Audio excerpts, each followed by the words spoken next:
Coming up on Guardians of the North. Good afternoon, Firebase. We knew it was a matter of time before the fires started up, and sure enough, they did. I was definitely feeling a little bit nervous. I wasn't sure if I had done well enough to pass. If you're not able to attain the level that we're expecting, we may terminate training altogether. Every summer, we deal with hundreds of wildfires. The fire, it's like a living thing. It's creating its own weather. We're protecting livelihoods, communities. We are protecting the North.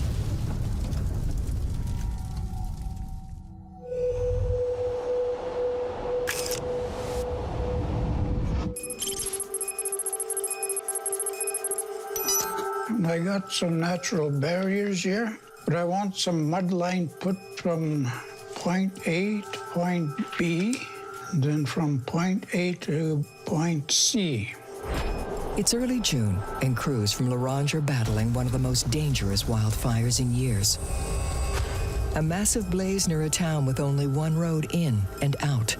The McAfee fire is over 8,000 hectares in size and growing rapidly, threatening the remote community of Stanley Mission. Our first thoughts are, how can we protect this community? And what we're going to do is we're going to burn off all this green here. We knew we had to get a barrier around that community, so that's when we decided we were going to fight fire with fire. Fighting fire with fire means using the base's aerial ignition device. Let's make some fire. Flying along the edge of the main fire, the crew deliberately sets a new section of forest ablaze. We will start a fire out in front of the main fire. The main fire will draw that new fire in, removing the fuel because it's being burnt as it's being drawn back on itself. If the tactic works, it may save the nearby community of Stanley Mission. You can feel the heat. It was pretty intense. You can see the flames right behind you. The forest is just like you're pouring gas on it.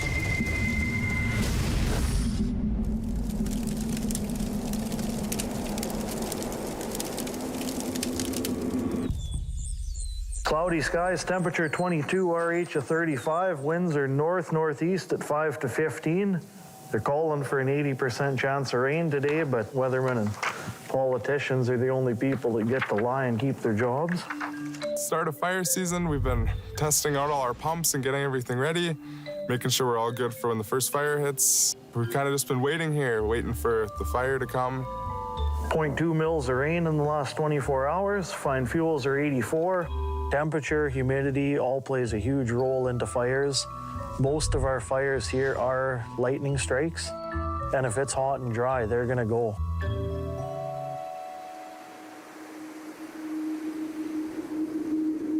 For the rookies at the base, there's a growing sense of anxiety as the hours tick down to their first fire. Everyone kept saying that soon enough the fires were coming. We were all getting a little anxious. I know when I was waiting for my first fire, you're sitting on pins and needles, and you got a mix of emotions. You're excited, you're nervous, you don't want to up. But in those days, we didn't even have Safety glasses. Oh, really? safety glasses. Sometimes Matthew talks lots about fighting fires in the 70s, and it was a different time back then. What we had on was what we went in the bush with. You had a jean jacket, jeans, running shoes. We didn't have no helmets. Some good stories from the old days, some good stories from fires. So 3-4 days, you won't see anybody. And by that time, you run out of food. They used to fish out there, and they used to even catch rabbits. And If they don't catch food, they don't eat, so it's pretty wild. We got back to camp, and these elders were laughing. They were talking about this other elder. They asked him if he got scared or anything like that, and he said no. And they asked him, "Why are your legs shaking?" I am very proud to be a Woodland Cree. We believe in the fire itself, the water, the trees, the wind. It's a spiritual thing. Some people that are gifted say they can hear the trees scream. If they're getting cut or burnt. I never had that experience. I'm not gifted, but I still believe in that. When we're growing up, we're taught to respect the water, fire, because it can take your life just like that.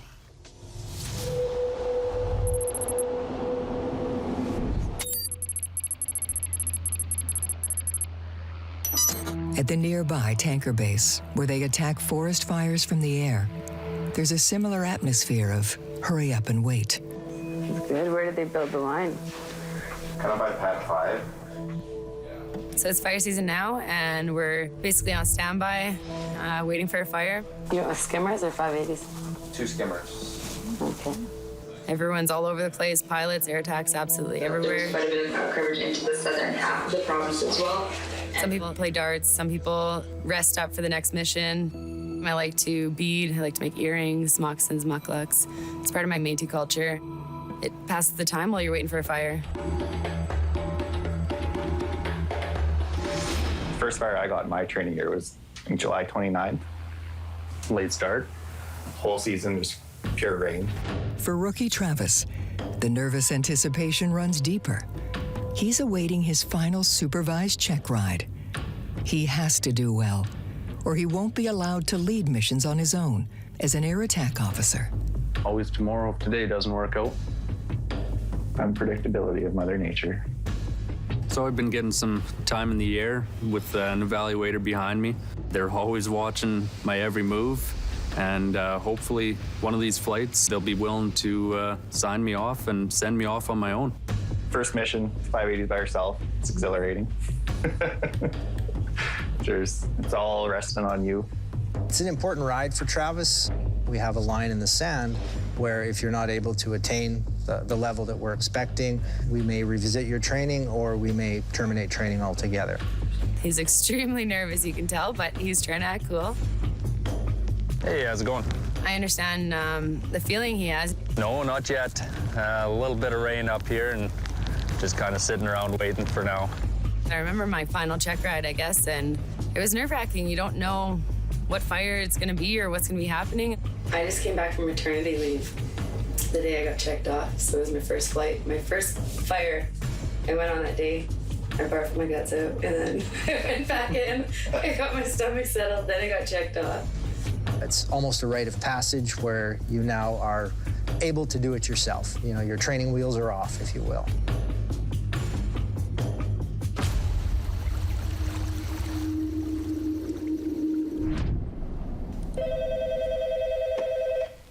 Good afternoon, Firebase. We knew it was a matter of time before the fires started up, and sure enough, they did. Northeast of Pine House. Alrighty, nope, we will get the helicopter up in the air right away. When we get a call, we don't know what to expect. We don't know what's out there. I was pretty nervous the first fire we had. Putting my gear on, I was just kind of shaking a little, strapped my radio on, make sure I had everything, and we were out of there real fast. Strapped in and the head set on, I was just shaking, just nervous, but excited at the same time. So I know I was, and I still am. Yeah, it just doesn't go away. The crew's job is to survey the scene by helicopter and come up with a plan of attack. Every first flight to a forest fire is a ride into the unknown.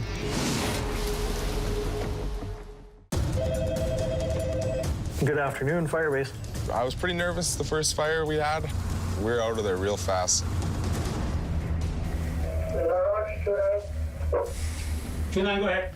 Yeah, we have an assessment. The likely cause of the fire is a recent lightning strike. The crew must determine if they can fight it alone or if they need to call in planes from the tanker base to help. Yeah, we have .05. They will give us a good assessment of that fire, fly around quite a few times looking for a suitable place to land. There's a pond 1 kilometer southeast of the fire. Copy that so far. The crew leader decides they'll tackle this first fire on their own. Temperature's low, RH is high, winds aren't too strong. Oh, the boys should be able to get a handle on it. It's exciting and it could be scary at times. You just want to kind of figure out what you're going to do, whether you're going to use hand tools in a bucket or you're going to set up a pump system and you're going to run a hose line all the way down to the fire. There's water everywhere in the north. They'll get that pump going into a lake, start getting hoses put around this fire. If small fires aren't extinguished quickly, a change in temperature or wind could turn them into uncontrollable blazes that threaten nearby communities. We had the helicopter, we hooked up the bucket. He went and picked it up, the water from a lake, and then he flies back up and he comes over and it opens up his bucket when he's ready to drop, and it drops it right on the fire. And then he swoops back, closes his bucket, grabs some more water, and keeps going until he's out of gas and the fire's out.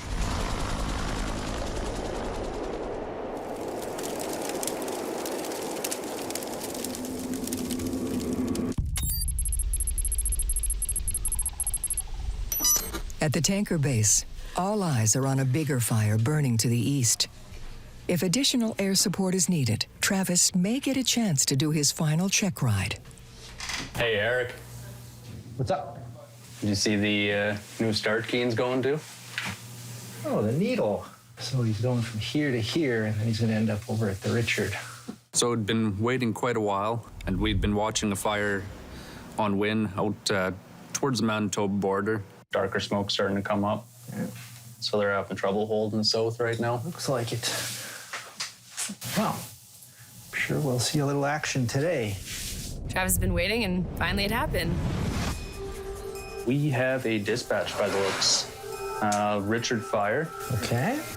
I was on shift, and the call came, and I was able to take him up on his check ride. I will join you out at the plane. We were on red alert, so we had 15 minutes to get rolling. Yes, sir. I'm buckled, cabin secure. Right on, man. And we're officer up, high RPM. 67 is airborne lifter. 167, roger. From the back seat, Eric will be watching Travis's every move to see if he's finally ready to fly air attack on his own. It has to go well, or there's definitely going to be questions about whether I get sent back to the fire base. From his aircraft called the Bird Dog, Travis is leading 2 Convair 580s, each carrying 8,000 liters of red-tinted fire retardant. We took over the airspace from another Bird Dog and tanker that were working the fire. No ground crews, 2 choppers, 36990 bombing. It was a fairly complex situation that we arrived into. There was a group of skimmers or amphibious aircraft with the Bird Dog along with 4 helicopters. Green Bird Dog is now 167, laying a mud line. One of the first issues I noticed in Travis's performance was we have what's called a Victor, a frequency that we talk on. And 167, switching back to 4. We need to relay any changes to that frequency to our flight watch coordinators back at base, so everybody knows around the province what frequency we're on. Victor 122.05. Travis had forgotten or failed to give that information to Flight Watch. Travis hasn't even started fighting the fire, but he's already made his first mistake. As he circles the smoke, his promotion to air attack officer hangs in the balance.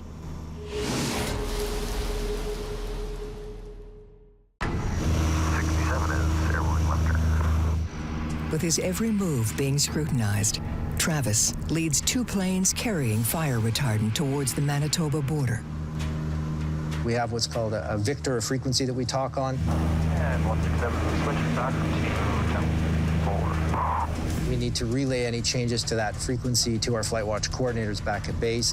Travis failed to give that information to Flight Watch. Check that. Just wondering how big do you want this burn to be? There's pretty good pinch points a little farther to the south. Fire retardant isn't dropped directly on a fire. Instead, it is used to create control lines or barriers to prevent a fire from spreading. The incident commander wanted us to establish a control line with the fire retardant, so they were able to burn off the fuels to stop the fire's progression. If we make the burn bigger, we can save a lot of retardant.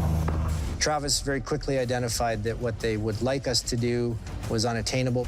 I don't think that's a great option. It's a really long line in here for the ground crews to come through, as well as to try to hold it after. Instead, Travis suggests adjusting the line to make use of the topography near the fire.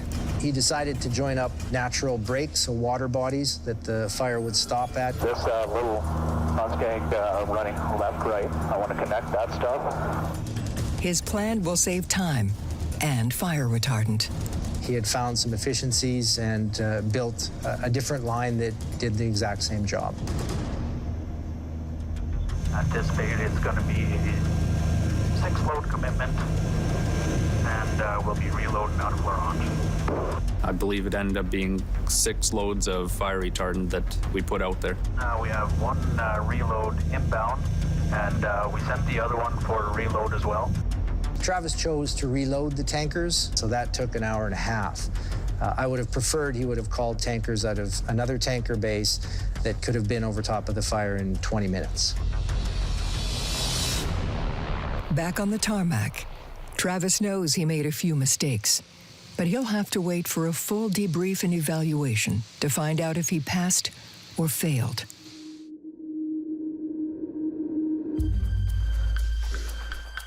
One of those first few fires, after we got him out, we were waiting for the helicopter to come, and we could hear him flying in, and as he was coming, he was calling on the radio. He's like, "Where are you guys?" There's times a crew on the ground, they can see the helicopter cannot see them. And so he circled around a couple times, he even flew right over us, and we're right below you. He's like, "Did I just hear you right below me?"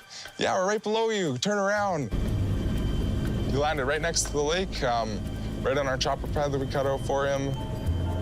They can get picked up anywhere. They can get picked up on a road, out in the ditch, middle of a lake, anywhere. The first few fires our crews went out to were pretty small, and for our rookies, that was a good first taste of action. I feel like I'm starting to get the hang of everything I'm doing and fit in with the guys and be a part of the group. It's starting to heat up out here. The guys have told me that I haven't seen anything yet and that the big ones are coming.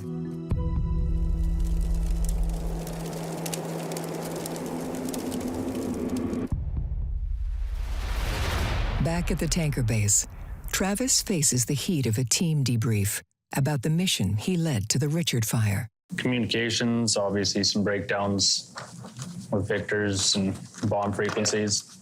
Yeah, that's my fault for not relaying it back that we were flipping to 2.5 and off to Manitoba. I hear you say yep a lot. Yep. It's affirmative. Affirmative or negative. So just change that terminology so we can stay standard. In these debriefs, you have to be brutally honest. Lives can be at stake. We have to be able to leave our egos at the door. You'll take about 5 seconds to respond and try and speed that up, right? Okay. I was definitely feeling a little bit nervous. I wasn't sure if I had done well enough to pass or not. What frequency should we have been on? 1B. Why? Because 67 was replacing 61. Right.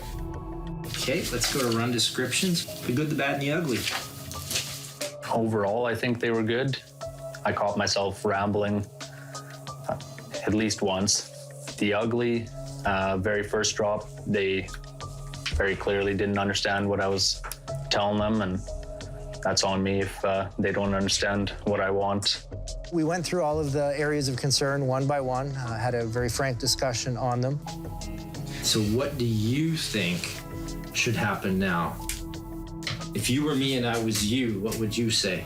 I basically said to Travis, in my position, would you grant yourself certification? Oh boy. He put the onus on me at the end. I would definitely be nervous about me not passing the change of Victors on. That's definitely a major one. Don't think I'll be doing that again. Right. Travis hesitated. I had to ask him a few times. I'd pass me.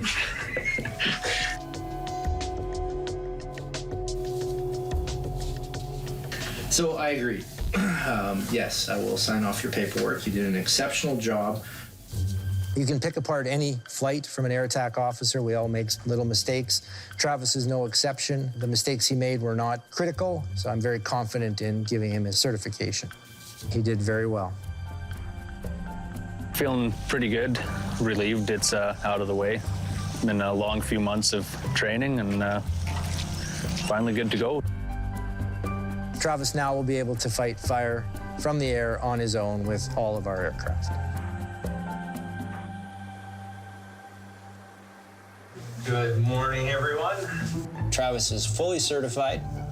So if you're not aware, welcome to the ranks of the certified AAOs. In the following morning briefing, we ended up finding out, and we were extremely excited for him. Well, I remember when I said when we were training, you have to figure it out on your own. Now you're on your own. Congrats. Just figure it out. Fake it till I make it. Yeah.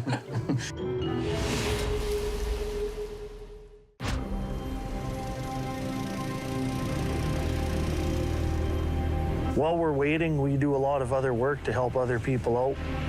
I just sent 2 crews out to do work at weather sites. They clear the brush around them just so we can get accurate readings. Burning daylight, boys here. Come on, come on, come on. Move it, move it. Even day-to-day tasks are remote for our staff. We can go up on bush trails with no cell service. There's wildlife hazards. Every day is a challenge. We used to have crews stationed here. I think the biggest reason why they abandoned this camp is because we had so many bear problems here. This is bear country. They're everywhere. So you just gotta watch out and know what to do if you do encounter a bear and what not to do. Don't panic. And they told us if we did meet a bear, you go like this. Whoa, bear. Try and make yourself look bigger than a bear and say, whoa, bear. But that does not work.